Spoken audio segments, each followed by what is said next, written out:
I'm Marjorie Brans, and I'm the Canadian representative for the League of Intrapreneurs. And this morning I'm talking with Gifford Pinchot, who is a legend in the world of entrepreneurship. Gifford, you literally coined the term entrepreneurship and wrote the book on entrepreneurship. Yes. Tell us more about that. Well, that's Intrapreneuring, why you don't have to leave the corporation to become an entrepreneur. And it just outlined, mostly through stories, the tricks of the trade, how entrepreneurs actually get things done despite the inevitable resistance of the corporate immune system. Well, that's an amazing contribution because that was in 1978 and we're still trying to figure that out today. Thank you. So Gifford, you are a man of first. You've coined the term entrepreneurship, but you also founded Pinchot University, which used to be a Bainbridge Graduate Institute, the first educational institution in the United States to offer an MBA in sustainability.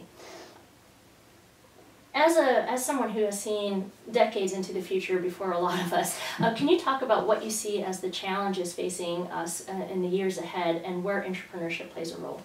Well, obviously we have a huge sustainability challenge in the years ahead. We're going to have to change the way in which energy is processed. We're going to have to change, basically, we have to reinvent everything. And so you don't get innovation without either entrepreneurs or intrapreneurs. And so it's very important to release the entrepreneurial potential to make all the innovations that are necessary to adapt to a future that involves warming, and that's going to change many things, that involves maybe cutting back on greenhouse gases, that maybe deals with reducing some of the toxins that we're putting into the environment and so on. All of those things require innovation, many of them lifestyle innovations, many of them technical innovations, and entrepreneurs are going to drive those changes. Thank you. And so what about the League of Intrapreneurs? As you know, this is a global community of social entrepreneurs working in the heart of our largest corporations, government agencies, and other institutions. What do you think the role of the League of Intrapreneurs should be in this movement? Well, I think that people need to talk to each other about what they're learning, because it's not easy to be a social entrepreneur inside a large organization, and people are figuring it out and they're giving each other emotional and technical support in carrying on and doing the work that needs to be done. I think that's very important to have a meeting place for the entrepreneurial movement. Now, in your experience, have you seen entrepreneurs who are toiling away alone and failing because they don't have that kind of support? I think the most important kind of support that an entrepreneur can have is sponsors within their own company. But at the same time, I think that it's very easy to lose hope. And it's very easy to not know some of the tricks of the trade that are important to know, and entrepreneurs can help each other out. Do you have any experience with entrepreneurs who have come together in a community? What kind of things do you see as being possible when they do come together? Well, I've seen that very much in our clients. We see the entrepreneurs come together to talk to each other, and they form a kind of an underground network that helps each other out, and we're beginning to see that also between companies. So I think the League of Intrapreneurs can be very helpful there. Okay, wonderful. Gifford, many of the students that come to Pinchot University hail from Canada. You've also worked extensively with Canadian sustainability leaders like Bob Willard. I wonder what sort of observations you have about Canada's challenges and what the role of entrepreneurs is in addressing those. Well, first of all, I've done a lot of consulting in Canada as well as the U.S., and Canadians are obviously somewhat nicer and more polite than Americans. So certainly more outwardly conservative, yes. And so that can be both an advantage and a disadvantage. But I think that in terms of social entrepreneurship, there is more of a tendency to think of the whole system in Canada than there is in the United States. So I think that's a big advantage in Canada. On the other hand, Canada is very heavily involved in the fossil fuel industry and in exports in general. And as we hit sustainability crises, that's going to raise some interesting questions. Obviously, there's a lot of resistance, for example, to the pipelines. The last 6 attempts building a pipeline from the oil sands to a port have failed. Right. And so the civilization is beginning to take action. And so there's a danger for an economy that's overly based on producing fossil fuel, that if those channels are blocked, that will be very hard on the economy. So it's important that we have entrepreneurs who are first of all, in that industry, making it cleaner And then also in other industries, developing a more robust economy in Canada outside of natural resources. So we need to bring back manufacturing, we need to bring back software industry. I actually sold my software company to a Canadian firm, so and they are doing just fine. So those other industries are need to be building up because eventually we will be replacing fossil fuels as the main source of energy for our economies. Right. Now, your grandfather, Gifford Pinchot the first, is well known as a conservationist in the United States, and I'm wondering what you see as the possibility of some of these sectors, particularly fossil fuels or the other natural resources that we depend on in Canada. How sustainable do you think those can be? I mean, can we continue to extract from them, at least in the medium run, or is there a role for entrepreneurs, or should they just be leaving those industries and going somewhere else? I think that we need, there's good work to be done everywhere. We have a graduate who works for a major oil company, and she saves about 1 million tons of carbon every year. Wow. That's the equivalent of taking 421,000 cars off the road every year. Wow. So that's good work. You should be doing that kind of work, obviously. It's also good work, and we have another graduate who is asking the oil companies to disclose the fact that they are going to move into a time of stranded assets, and asking them to stop drilling. Because she says, we're not going to pump all the oil that you've already got. That's 5 times as much as you can pump without going over 2 degrees centigrade. So civilization will act. So when you drill for oil right now, you're wasting money. You're finding oil that will never be pumped.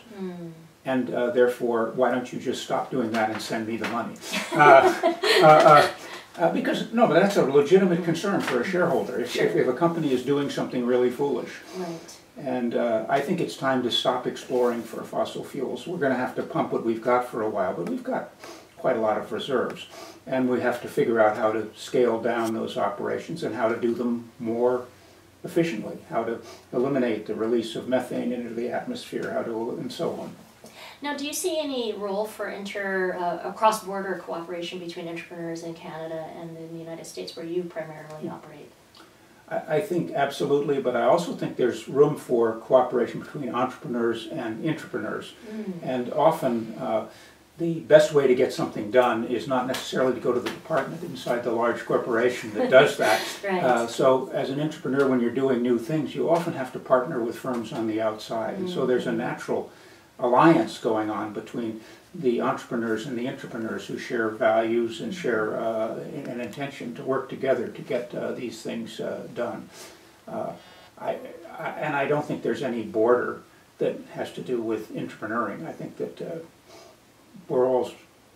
the cultures are similar enough so that we're all struggling with similar problems in moving things forward. Do you have any examples of entrepreneurs and intrapreneurs working together and getting farther because they were working together? I'm thinking of the gas industry, and particularly intrapreneurs who see cleaner burning technologies, possibilities, but actually entrepreneurs have pioneered those things, and so they partner together to bring those benefits into the large companies. Now, most entrepreneurship discussion to date has been around the role of entrepreneurs within large corporations. What about entrepreneurs who are working in the public sector, in government, academic institutions, hospitals, other big institutions? What role do they have to play? Well, one of our biggest successes has been intrapreneurship inside the Forest Service. And there we've done something which goes beyond the normal conception of intrapreneuring, because the entrepreneurs we've helped to launch there are running internal businesses whose customers are inside the agency. And they're doing things like building trails, doing biological assays, doing interpretation, archaeological studies, video, all the things that a forest supervisor would want to buy, but they, it turns out, can buy them cheaper and faster inside the agency than they can by going outside or by hiring someone to do that work for them. And they are about 1.8 times as productive as the average Forest Service employee. Now, if the entire government was 1.8 times as productive, we wouldn't have a deficit. Yes. So, I mean, this is really shows you how strategic it can be to release the entrepreneurial energy to do the day-to-day tasks of the things that need to be done. 80% of the people in a large corporation are not serving outsiders, they're serving insiders. Right. And so if we can begin to use the force of and entrepreneurship and to perform those functions, that's going to lead to a huge leap in productivity. It can be done inside government instantly. The same thing can be done inside a large corporation or an academic institution. It's a matter of releasing people's spirit to be innovative and to think ahead about what's really needed in a way that a staffer generally doesn't get to do. What in your experience is the best way to release that? I mean, is it people who come to these roles, they just naturally have that disposition, or can it be fostered in someone who doesn't have it? Well, we have been training entrepreneurs for, I don't know, 35 years, something like that. And we've just put together a distance learning program in Intrapreneuring that, for example, we gave it to 1,100 IT professionals who were forced to take it, just the first course that we have in that training. Normally you would expect them to be pretty angry about that. We got a 95% approval rating. Wow. And Yes. the second course, which helped them to launch their innovations inside the organization, we got a 10-to-1 return on all the investments within the first year. So those kind of, what happens when you have a training course is that it creates a little bubble around the people. Since it's an official program, then the executives want that thing to somehow succeed. Right. So they kind of clear the barriers out of the way. But once you begin to see some success from something like that, then those examples legitimize entrepreneurial activity inside the organization as a whole. Starting any kind of organizational change, you need small successes to begin with, and then bigger and bigger successes. Sure. Well, so as I mentioned, you started, or you coined the term entrepreneurship in 1978. What have you seen over the last few decades in terms of the evolution of this concept? Do you see it as being essentially the same thing you were talking about in 1978, or has it changed? Well, a good example of the change was what I just mentioned in the Forest Service, is that using it not just to create externally focused products, but internal services, which makes it a much broader concept in terms of the number of people who can be entrepreneuring in an organization. But what's also interesting is that the millennials appear to have seized on this term. Millennials do not want to be told what to do. They want freedom, and they want, and entrepreneurship is exactly responsive to what the millennials want. And big companies are having real difficulty employing millennials because of the conflict between the millennial culture and the culture of big organizations. So entrepreneuring is actually the solution to that problem. It allows those who have the real spirit to begin adding a great deal more value to the organization much earlier in their career, rather than standing in line and hoping that someday they'll have the freedom to do something. Right. Well, that's good news for all of us. So, well, my last question is, I noticed in your biography that you studied for a PhD in neurophysiology, and sustainability problems that we have are rooted in human problems, and human problems are rooted in the way our minds operate. So I was wondering, do you see any connection between neurophysiology and sustainability? Well, I think that it's becoming really clear that there are some flaws in the way the human mind is put together in terms of dealing with the problems that we have today. For example, people naturally have a confirmation bias, which says, if I believe this, then I only look for evidence that supports it. I never look for evidence that contradicts it. This is how we get such a large percentage of the population that doesn't believe in climate change, because they are constantly looking for the information that supports that. And it becomes a matter of identity. And protecting their identity is more important than worrying about things in the future. And so that the more we study that, you can see this light up in the brain. They've done studies where you show Republicans in the U.S.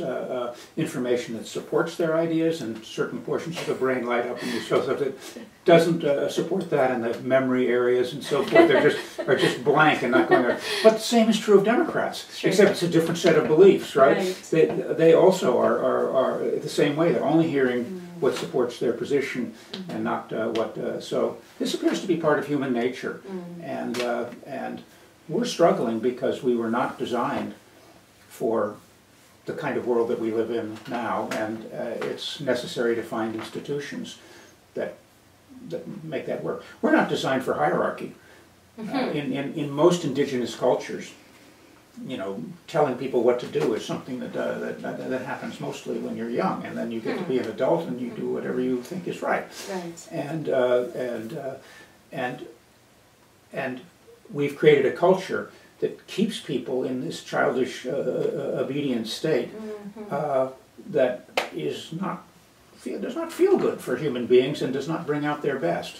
When you have a relationship of dominance and submission, the submissive one is always lying to the one above, saying whatever they think the one above wants to hear, and the one above discounts whatever the one below says because they think they're superior being, which the degree to which people can get into the illusion that they're better than everybody else is another part of human nature. So. And that's very interesting what you say, because it really resonates with what you were talking about, the millennial culture, and people really rejecting or resisting this sort of hierarchical work culture, and we're seeing a trend towards more flatter hierarchies and so on. So I think this does bode well for entrepreneurship. And let's be clear, we don't know how to build a large organization without hierarchy, but hierarchy is just one means of control. Yes. And for example, as in the Forest Service, internal markets can be a mean of control. The desire of people just to do a good job can be a means of control. And so we want to use all these different means of bringing order and not over-rely on hierarchy. But we still are going to have to put up with a certain amount of hierarchy because we don't know any other way to coordinate a really large organization. Right. Last question. So you talked about the natural propensity of humans to have a confirmation bias. Is there any way that you can see us inoculating ourselves against that or evolving against that? Well, I think we could do a better job in school of teaching critical thinking and helping people to see that their identity includes a kind of inquisitiveness and a kind of willingness to talk to people who are different than you are. I enjoy having libertarian friends who found it necessary to deny climate change in order to support their idea of smaller government. Right. And I think that if we are all more inquisitive, we would find that people from the progressive side of the House are also holding certain illusions that they should be willing to explore, and that I think is something that our civilization needs desperately, to become more curious about what's really going on and willing to look at all sides of an issue. Well, thank you. You've been wonderful. We really appreciate all your wisdom and insights into entrepreneurship, and hope that we have great things to report from LOI Canada in the future. Thank you.